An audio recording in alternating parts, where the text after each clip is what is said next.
Story, jury selection is about to begin in a landmark trial on social media. So this centers on a teenager who accuses tech companies of intentionally creating addictive content that wreaked havoc on her mental health. Madison Allworth is following this. She's in our New York newsroom. Good morning. Good morning, Dana. Jury selection kicks off today for the first of several high-profile trials against social media giants, claiming that they're addictive and are harmful to young people's mental health.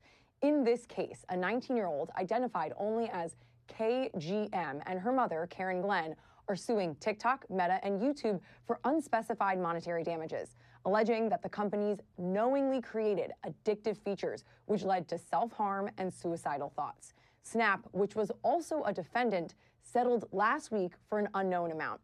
Social media and their makers are on trial. Meta's Mark Zuckerberg is expected to take the stand for this trial on February 9th.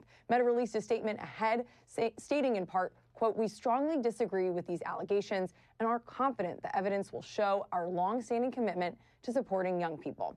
Meta's legal team says they've built tools for parents into their platform and that it's parental responsibility to monitor children's social media use. YouTube and TikTok also have safety features for their teens built into the platforms. Findings from the medical community about youth mental health and social media are mixed. Yeah, this is gonna be very interesting. Definitely a landmark type of case, where the teen is suing these social media platforms, saying that they build products that are addictive and it had negative effects on her mental health. And it's saying that TikTok had already settled and Snap had already settled, and Mark Zuckerberg is set to take the stand February 9th. So we're definitely gonna be paying attention to that when that happens.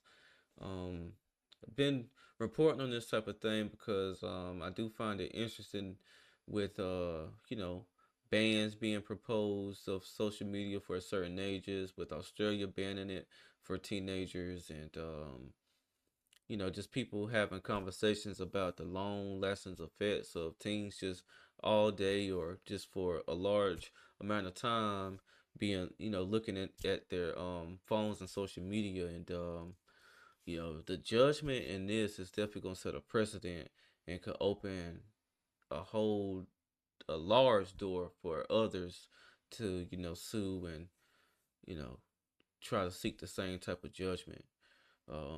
Even with TikTok settling and stuff like that, that definitely can influence others, either parents or kids, to sue